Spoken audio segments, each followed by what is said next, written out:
ও ভাইরা আমার, বন্ধুরা আমার,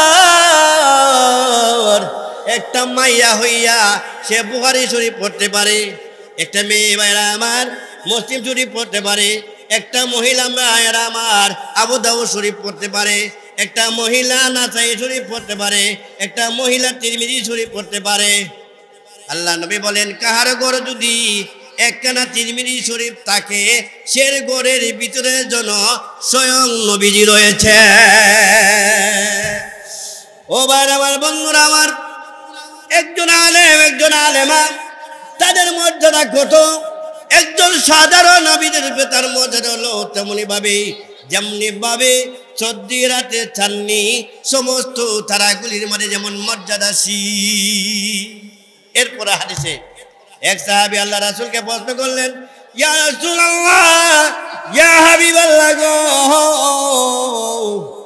একজন আবেদ আলেম না, কিন্তু সারা দিন সারা রাত ভর আল্লাহর ইবাদত বندگی করে, আর একজন আলেম 5 ওয়াক্ত নামাজ পড়ে, দিনের বেলা কোরআনের দর্শ পড়ায়, কোরআন হাদিস পড়ায়, এরা দুজনের মধ্যে সম্মানের দিক দিয়ে পার্থক্য কতটুকু?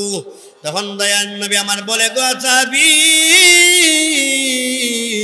তুমি জেনে রাখো, তোমরা সাহাবায়ে কেরাম, এমনই ভাবে আমি নবীর মধ্যে যতটুকু পার্থক্য, এমনই ভাবে হয়েছে একজন সাধারণ আবেদের রূপে একজন আলেমের মর্যাদা তেমন। কেননা রে ভাইয়েরা আমার, আমার নবী বলে, আল উলামা ওয়ারাসাতুল আম্বিয়া, নবীগণ হয়, উলামায়ে কেরাম হচ্ছে নবীগণের ওয়ারেস। আমাদের নবী নাই, আম্বিয়ায়ে কেরাম নাই, তাদের কাজ কে করবে? উলামায়ে কেরামরা করে। হাদিস শরীফ আছে, কানজুল উম্মাহ নামক হাদিস আছে, নবী আমার বলেন, কেউ যদি একজন আলেমকে সালাম দেয়, একজন আলেমের পিছে নামাজ পড়ে, একজন আলেমরে মুসাফা দেয়, সে যেন স্বয়ং নবীজির সাথে মুসাফা করেছে।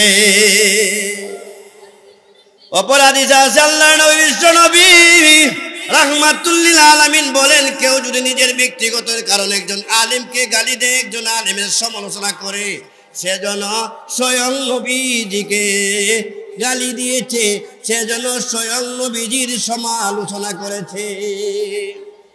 আজকের সমাজে উলামায়ে কেরামের মর্যাদা নাই, আছে? যেভাবে উলামায়ে কেরামরে নির্যাতনা নিপীড়ন করছে, যেভাবে জবাই করছে, যেভাবে গুলি করে করছে, বাইরে আমার হেফাজতের সময় উলামায়ে কেরামকে নির্যাতন করছে, আয়নার ঘরে নিছে না? আয়নার ঘর কি জিনিস দেখছেন তো? কিভাবে এই বাইরে আমার জালেমদের বিচার মহান আল্লাহ দুনিয়া তো করে, পরকালও করে, ঠিক না বিঠিক? জালেমদের বিচার আল্লাহ, জালেমদেরকে আল্লাহ দুনিয়া তো অপমান, লাঞ্ছিত, বঞ্চিত করে, তার প্রমাণ কয়েকদিন আগে দেখছেন, ঠিক না বিঠিক? দুনিয়া হইলে পরিবর্তনশীল, জালেমরা আখিরাতে দেখবেন, পরকালে দেখবেন। কোটি কোটি মানুষের সামনে কিছু মানুষের চেহারা দেখবেন কুকুরের শুকে শেয়ালের মতো চেহারা।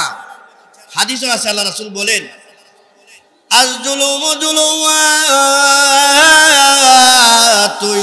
ইয়াউমাল কিয়ামাহ,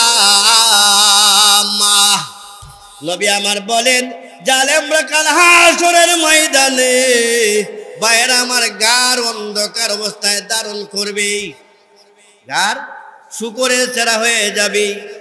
এই জন্য দুনিয়ার আমার ক্ষমতা আছে বলে একজন দুর্বলের প্রতি আমি জুলুম করতে পারি না, অত্যাচার করতে পারি না। আমরা ওয়াজ দ্বারা কি বুঝবো?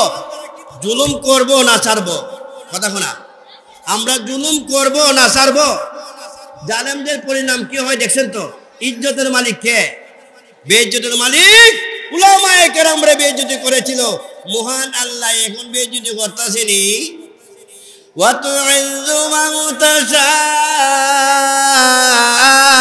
ওয়া তুযিল্লু মান তাশাউ বিয়াদিকাল খায়র ইন্নাকা আলা কুল্লি শাইইন কাদির। আল্লাহু আকবার বলেন। বেজাদে রব হামারে দুরূদ और सलाम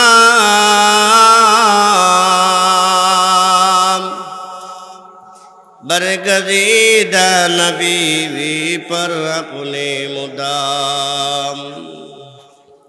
অবস্থিত দাওয়াতুল কোরআন হিফজ মাদ্রাসা 4 বছর প্রতি উপলক্ষে হিফজ সমাপনী ছাত্রদের দস্তারবন্দি মহাসম্মেলনের পরম শ্রদ্ধেভাজন সভাপতি উস্তাদ মুহতারাম পীরে কামেল আল্লামা আব্দুল কুদ্দুস সাহেব দামাত বারকাতুহুম, সহসভাপতি আলহাজ হাফেজ আব্দুল গফুর সাহেব দামাত বারকাতুহুম মুদ্দাজিল্লাহুল আলী, দিগার হযরত উলামায়ে কেরাম, মুরব্বিয়ানে আজম,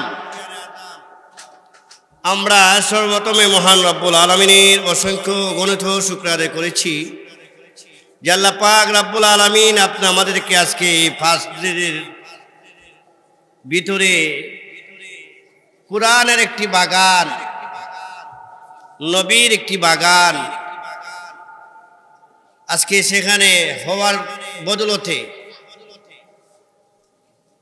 কোরআনের পাখিরা কোরআন তেলাওয়াত করেন সার্বক্ষণিক, বিশেষ করে শেষ রজনীতে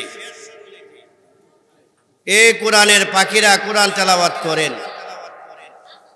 আজকের এই উপলক্ষে করে আজকে আমরা মাহফিলে দেশ বরুণ উলামায়ে কেরামরা আসবেন, বয়ান করবেন। বড় বড় উলামায়ে কেরাম আসতেছেন, বিশেষ করে আমাদের অত্র এলাকার সুপরিচিত আওলাদে ওলি পীরে কামেল আল্লামা ওলিউর রহমান সাহেব দামাত বারকাতুহুম আসছেন, শাহবাজপুরে আছেন। আজকে যিনি আমার বিশেষ অতিথি হিসেবে শুভ আগমন করবেন, যুবকদের আইডল, বাংলার জনপ্রিয় বক্তা, সুর সম্রাট হাফেজ মৌলানা সোহেব আশরাফি সাহেব, ওনাকে আমি দাওয়াত দিয়েছি। আজকে আরেকজন উপস্থিত হয়েছেন যার ওয়াজ শুনলে পরে আল্লামা আনসারী সাহেবের কথা স্মরণ হয়। আমার মায়ার মানুষ, বাংলাদেশ খেলাফত মজলিসের সরাইল থানার সম্মানিত সেক্রেটারি, আমি হইলাম জয়েন্ট সেক্রেটারি। হযরত মাওলানা মুফতি কেওয়াদুল্লাহ আল মাহদি সাহেব আসছেন, কোন আলহামদুলিল্লাহ।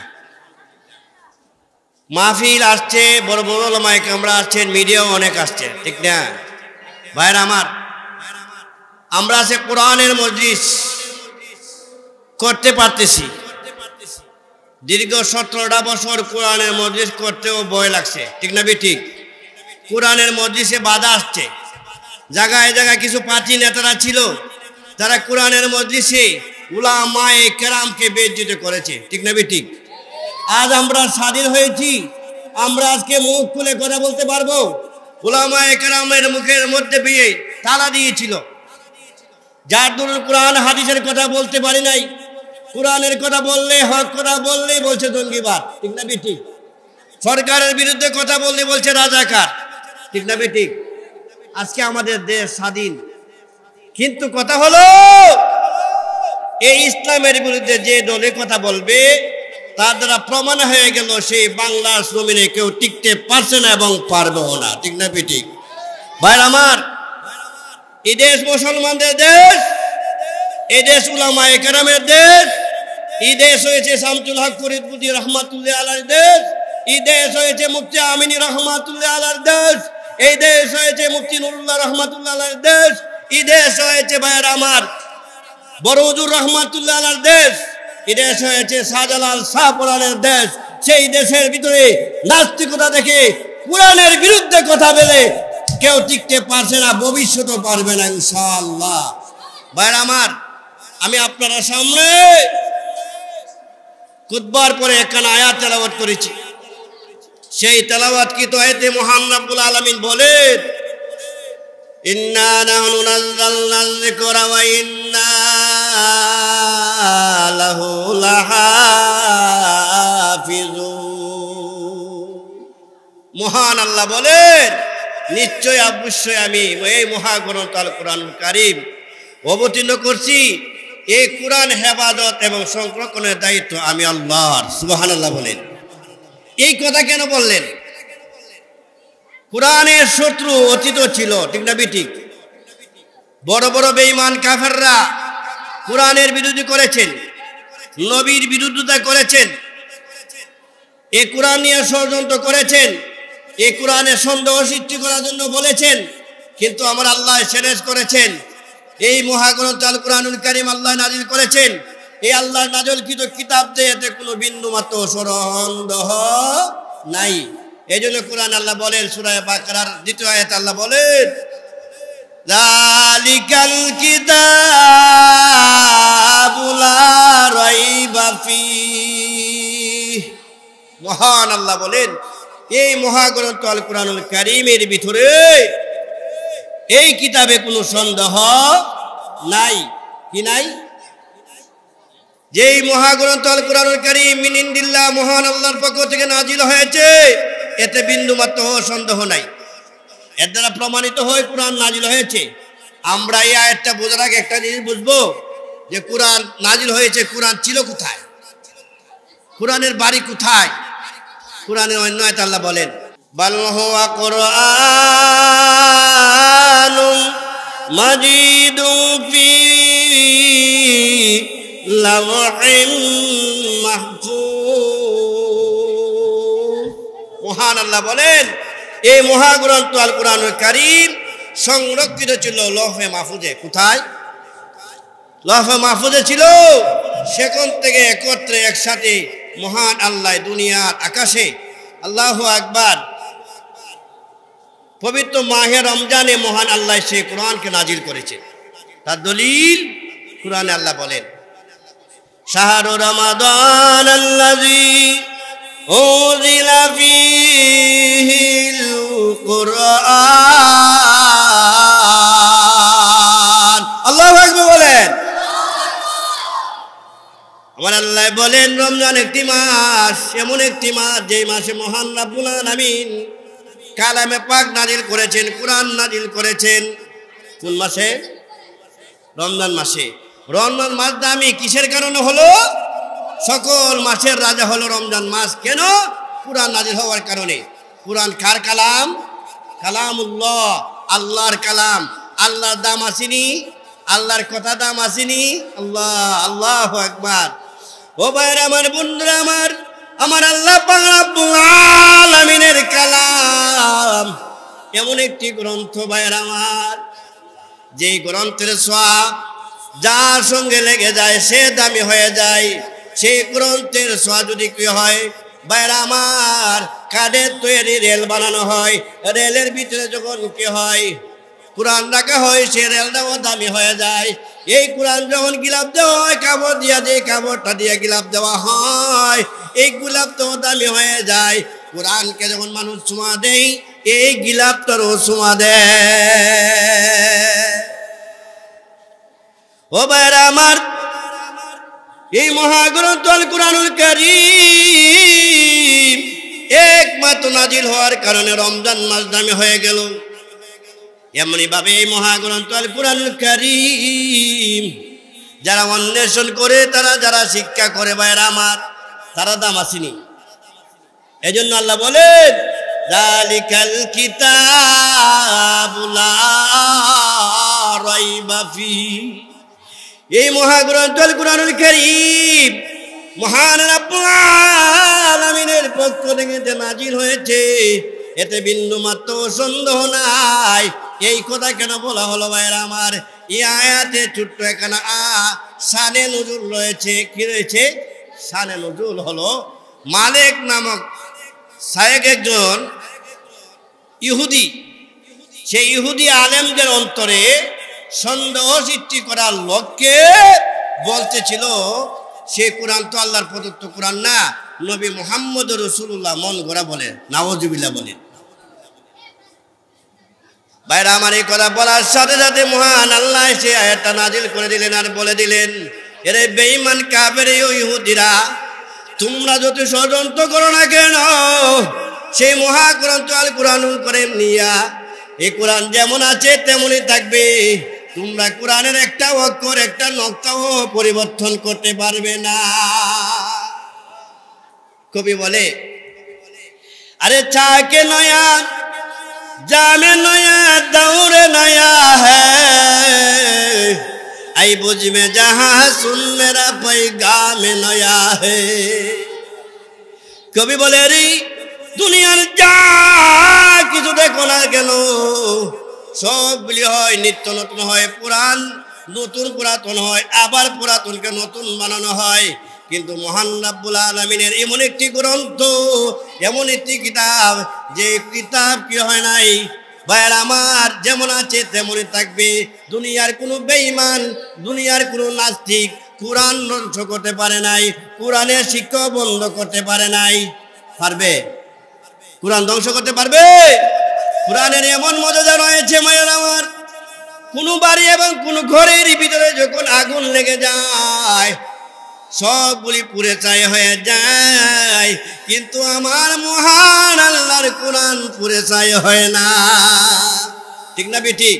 এমনই ভাবে যার ভিতরে, যেই বান্দার ভিতরে, সিনার ভিতরে কোরআন রয়েছে, আমার নবী বিশ্ব নবী রাহমাতুল লিল আলামিন বর্ণনা করেন, আল্লাহু আকবার, এই কোরআনের মর্যাদার কারণে, কোরআনের কারণে ওই সিনাকে দুদকের আগুনে স্পর্শ করবে না।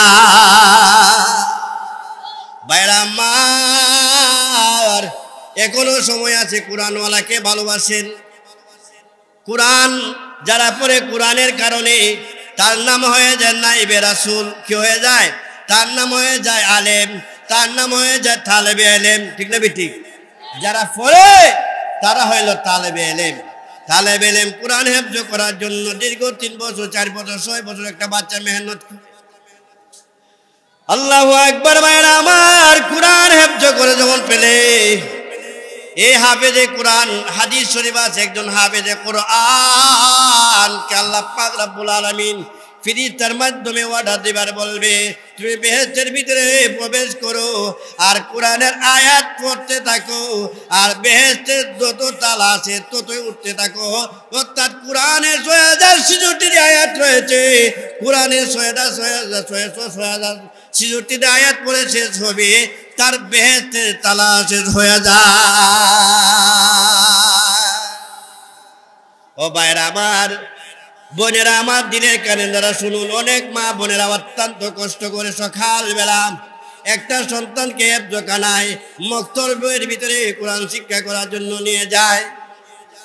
এই বাচ্চা যখন কোরআনের হাফেজ হয়ে যায়, আমার নবী বিশ্ব নবী রাহমাতুল লিল আলামিন হাদিসের মধ্যে বর্ণনা করে, এই মা এবং বাপ যে এত কষ্ট করে পড়াইলো, তাদের কি লাভ? ভাইরা আমার, নবী আমার বলেন, মান কারাল কুরআন ওয়া আমিলা মা ফিহি উলবিসা ওয়ালিদাহু তাজান ইয়াউমাল কিয়ামাহ। আল্লাহু আকবার বলেন। নবী আমার বলেন, একজন হাফেজে কোরআন, সে কোরআন সংরক্ষণ করেছে, কোরআনের হাফেজ হয়েছে, এমনই ভাবে তা অনুযায়ী আমল করেছে। নবী আমার বলেন, কাল হাসরের ময়দানে এই হাফেজের কোরআনের মাকে মহান আল্লাহ নূরের মুকুট পরাইয়া উড়াইবে। বাইরা আমার, দুনিয়ার সকল মানুষ ধ্বংসের পথে, মনোযোগ দিয়া শুনুন। একখানা হাদিস হলো, যে হাদিসে হইল লবজান হাজির, লবজান হইল মুরগানের কোল, মায়নান হইল হাদিস। সে হাদিসের ভিতরে আল্লাহর নবী বলেন, আন্নাসু কুল্লুহুম হালকা ইল্লাল আলিমুন ওয়াল আলিমুনা কুল্লুহুম হালকা ইল্লাল আমিলুন ওয়াল আমিলুনা কুল্লুহুম হালকা ইল্লাল মুখলিসুন ওয়াল মুখলিসুনা আলা খাতারিন আযীম। সুবহানাল্লাহ বলেন। নবী আমার বলেন, দুনিয়ার সকল মানুষ হয়েছে ক্ষতিগ্রস্তের মধ্যে, কিন্তু যারা আলেম তারা কি নয়? ক্ষতিগ্রস্তের মধ্যে নয়, লাভের মধ্যে। আল্লাহু আকবার। আলেম কাকে বলে? আলেমের সংজ্ঞা কি? আল্লাহু আকবার। কবিও বলেন, আমার আল্লাহও বলেন, আলেমের সংজ্ঞা দিতে যা বলেন, খাসিয়াতুল্লাহ রাসানে ইলমে দাও, আরে খাসিয়াতুল্লাহ রাসানে ইলমে দাও, আয়াত ইয়াকসাল্লাহ দর কুরআনে বখা ইন্নামা ইয়াকশাল্লাহ মিন ইবাদিহিল উলামা। সুবহানাল্লাহ। কোন আলেমদের পরিচয়, আলেমদের এড্রেস দিতে যাই আমার আল্লাহ বলেন, গো আমার বান্দাদের মধ্যে যারা উলামায়ে হযরত, তারা আমি আল্লাহকে রীতিমতো ভয় করে, ভয় করার মতন ভয় করে। যে আলেমের ভিতরে আল্লাহর ভয় রয়েছে ভাইয়েরা আমার, সে আলেমের মর্যাদা কেমন। মিশকাত শরীফের কিতাবের ইলমের অধ্যায় আমার নবী বলেন, ওয়া ইন্না ফাযলাল আলিমি কাফযলিল কমরে লাইলাতাল বদর আলা সাইরিল কাওয়াকিব। নবী আমার বলেন, একজন আলেমের মর্যাদা হয়েছে হাদিসগুলি ভাইয়েরা আমার মহিলা মাদ্রাসা সাইয়েদ আসাদ আল মাদানী মহিলা মাদ্রাসায় মেয়েদেরকে পড়াই। গত কয়েকদিন আগে হাদিসটা পড়াইছি। সেখানের ভিতরে ভাইয়েরা আমার মিশকাত শরীফ পড়ানো হয়, সেখানে ভাইয়েরা আমার জালালাইন শরীফ পড়ানো হয়। বড় বড় কিতাবগুলি মহিলারা পড়ে। আজকে মহিলাদের কত ভাগ্য। ও ভাইয়েরা আমার, বন্ধুরা আমার, একটা মাইয়া হইয়া সে বুখারী শরীফ পড়তে পারে, একটা মেয়ে ভাইয়েরা আমার মুসলিম শরীফ পড়তে পারে, একটা মহিলা ভাইয়েরা আমার আবু দাউদ শরীফ পড়তে পারে, একটা মহিলা নাসাই শরীফ পড়তে পারে, একটা মহিলা তিরমিজি শরীফ পড়তে পারে। আল্লাহ নবী বলেন, কাহার ঘর যদি একখানা তিরমিজি শরীফ থাকে, সে ঘরের ভিতরে যেন স্বয়ং নবীজি রয়েছে। ও ভাই আমার, বন্ধুরা আমার, একজন আলেম একজন আলেমা তাদের মর্যাদা কত। একজন সাধারণ নবীদের তার মর্যাদা হলো তেমনি ভাবে চদ্দি রাতে চাননি সমস্ত তারাগুলির মধ্যে যেমন মর্যাদা সি। এরপর হাদিসে এক সাহাবী আল্লাহ রাসূলকে প্রশ্ন করলেন, ইয়া রাসূলুল্লাহ, ইয়া হাবিবাল্লাহ গো, একজন আবেদ আলেম না, কিন্তু সারা দিন সারা রাত ভর আল্লাহর ইবাদত বندگی করে, আর একজন আলেম 5 ওয়াক্ত নামাজ পড়ে, দিনের বেলা কোরআনের দর্শ পড়ায়, কোরআন হাদিস পড়ায়। এরা দুজনের মধ্যে সম্মানের দিক দিয়ে পার্থক্য কতটুকু? তখন দয়াল নবী আমার বলে, গো সাহাবী, তুমি জেনে রাখো, তোমরা সাহাবায়ে কেরাম, এমনই ভাবে আমি নবীর মধ্যে যতটুকু পার্থক্য, এমনই ভাবে হয়েছে একজন সাধারণ আবেদের রূপে একজন আলেমের মর্যাদা তেমন। কেননা রে ভাইয়েরা আমার নবী বলে, আল উলামা ওয়ারাসাতুল আম্বিয়া।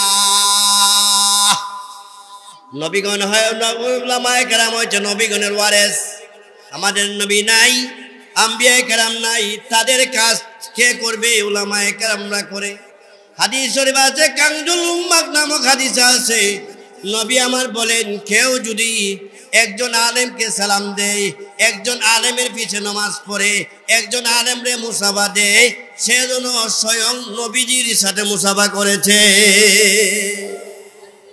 অপর হাদিসে আছে, আল্লাহর নবী বিশ্ব নবী রাহমাতুল লিল আলামিন বলেন, কেউ যদি নিজের ব্যক্তিগত কারণে একজন আলেমকে গালি দেয়, একজন আলেমের সমালোচনা করে, সেজন্য স্বয়ং নবীজিকে গালি দিয়েছে, সেজন্য স্বয়ং নবীজির সমালোচনা করেছে। আজকের সমাজে উলামায়ে কেরামের মর্যাদা নাই। আছে?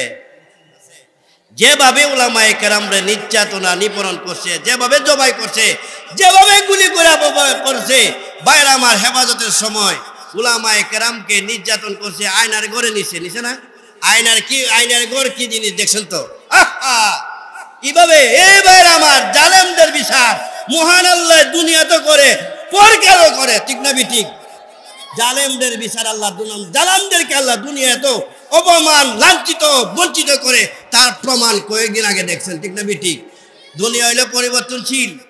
জালেমরা আখিরাতে দেখবেন, পরকালে দেখবেন, কোটি কোটি মানুষের সামনে কিছু মানুষের চেহারা দেখবেন কুকুরের শুকে শেয়ালের মতো চেহারা। হাদিসে আছে, আল্লাহ রাসূল বলেন, আয-যুলুমু যুলুমাতুন ইয়াউমাল কিয়ামাহ। নবী আমার বলেন, জালেমরা কাল হাসরের ময়দানে বাইরে আমার গার অন্ধকার অবস্থায় ধারণ করবে, গার শুকরের চেহারা হয়ে যাবে। এই জন্য দুনিয়ার আমার ক্ষমতা আছে বলে একজন দুর্বলের প্রতি আমি জুলুম করতে পারি না, অত্যাচার করতে পারি না। আমরা ওয়াজ দ্বারা কি বুঝবো? জুলুম করব না ছাড়বো? কথা শোনা, আমরা জুলুম করব না ছাড়বো? জালেমদের পরিণাম কি হয় দেখছেন তো? ইজ্জতের মালিক কে? বেইজ্জতের মালিক উলামায়ে কেরামরা বেইজ্জতি করেছিল, মহান আল্লাহ এখন বেইজ্জতি করতেছেনি। ওয়া তু'ইজ্জু মান তাশাউ ওয়া তুযিল্লু মান তাশাউ বিয়াদিকাল খায়র ইন্নাকা আলা কুল্লি শাইইন কাদির। আল্লাহু আকবার বলেন। আমার দয়ার আল্লাহ দুনিয়ার জালেমদেরকে আল্লাহ ডাকে আর বলো, ও দুনিয়ার জালেমেরা রে, ও দুনিয়ার হিংসুকেরা রে, তুমি একজনের সম্মান দেখে ইজ্জত করে তুমি কি করো না? হিংসা করো না, দাম করিও না। কারণ ইজ্জতের মালিক তুমি না, ইজ্জতের মালিক হয়েছে আমার আল্লাহ। ঠিক না বেটে? বেইজ্জতের মালিক কে? ও ভাইরা আমার, আল্লাহ হয়েছে সর্বশক্তিমান। কোন সন্দেহ আছে? কথা শোনা, আল্লাহ শক্তি আসেনি? কেমন শক্তি? আল্লাহ আল্লাহ। ভাইরা আমার, আমার দয়ায় আল্লাহ, আমার মায়ের আল্লাহ সব করতে পারে। এই জন্য হাদিসে বলতেছিলাম, জান্নাতু কুল্লুহুম হালকা ইল্লাল আলিমুন। দুনিয়ার সকল মানুষ হয়েছে ক্ষতিগ্রস্তের মধ্যে, কিন্তু আলেম সম্প্রদায় ক্ষতিগ্রস্তের মধ্যে না। ভাইরা আমার, আলেম সম্প্রদায় আমার আল্লাহ দুনিয়াতে সম্মান দিয়েছে, পরকালেও সম্মান দিবেন। হাদিসে শরীফ আছে, হাসরের মাঠ যখন আরম্ভ হয়ে যাবে, দুনিয়ার সকল মানুষের এক মাঠের মধ্যে বিচার হবে, কিন্তু আমার দয়ার আল্লাহ, আমার মায়ার আল্লাহ তার কোরআনের মর্যাদার কারণে উলামায়ে কেরামের জন্য আলাদা একটি প্যান্ডেল করবেন। আল্লাহু আকবার বলেন। কিন্তু আলেম উলামা তারাও তো মানুষ, মানুষ না? দুনিয়া থাকতে শয়তানে ঢুকায় পড়ে, নফসে ঢুকায় পড়ে, গুনাহ করেছে, অন্যায় করেছে, অনাচার করেছে। এই আলাদা প্যান্ডেল বান্ধা ইজ্জতে সহকারে আমার আল্লাহ জিজ্ঞাসা করবে, রে ও উলামায়ে কেরাম, তোমরা আমার কোরআন পড়েছিলে, হাদিস পড়েছিলে, তারপরে কেন এই অন্যায় করেছিলে, গুনাহ করেছিলে? সকল উলামায়ে কেরাম মাথা নিচ দিয়ে দিবে। কোন দিকে? নিচে দেয়া দিবে। তখন কোন আলেম কথা বলবে না, স্বয়ং আল্লাহর রহমতে জুস মারবে। এবার রাব্বুল আলামিন উলামায়ে কেরামকে ডাকবে আর বলবে, রে ও উলামায়ে কেরাম, তোমরা জেনে রাখো, আজকে তোমাদেরকে ক্ষমা করে দিলাম একমাত্র আমি আল্লাহর কালামের কারণে। এই জন্য ভাইরা আমার, যে আলোচনাগুলা করেছি, মহান আল্লাহ দেখেন, এই যে হেফজখানা আগে দুইটা হেফজখানা আছে। আজকে এই ফার্স্ট গেটের ভিতরে শেষ রাতে আসলে, ফজরের টাইমে আসলে এই কোরআনের গুণ গুণ গুণ গুণ আওয়াজ শোনা যায়। ভাইরা আমার, ভালো এই হেফজখানার ভিতরে ভালো লেখাপড়া হচ্ছে, বিশেষ করে দাওয়াত কোরআন হেফজ মাদ্রাসায় আজকে ছাত্রদেরকে, আল্লাহু আকবার, অনেক ছাত্রদেরকে আজকে পাগড়ি দিবে। এদের মা বাপ কত ভাগ্যবান, আজকে তারা পাগড়ি নিয়ে সেখান দিয়ে যাবে। এই জন্য আমাদের সন্তানদেরকে হাফেজে কোরআন বানাবো, আলেম বানাবো। আল্লাহ এ আলেম কাকে, আলেম কার জন্ম দিবে? যারা আলেমকে মহব্বত করবে। বুখারী শরীফে আছে, আল্লাহ রাসূল বলেন যে কেউ যদি সত্যিকার হচ্ছে আল্লাহর জন্য আলেমকে ভালোবাসে, সের করে আল্লাহ আলেম দিব।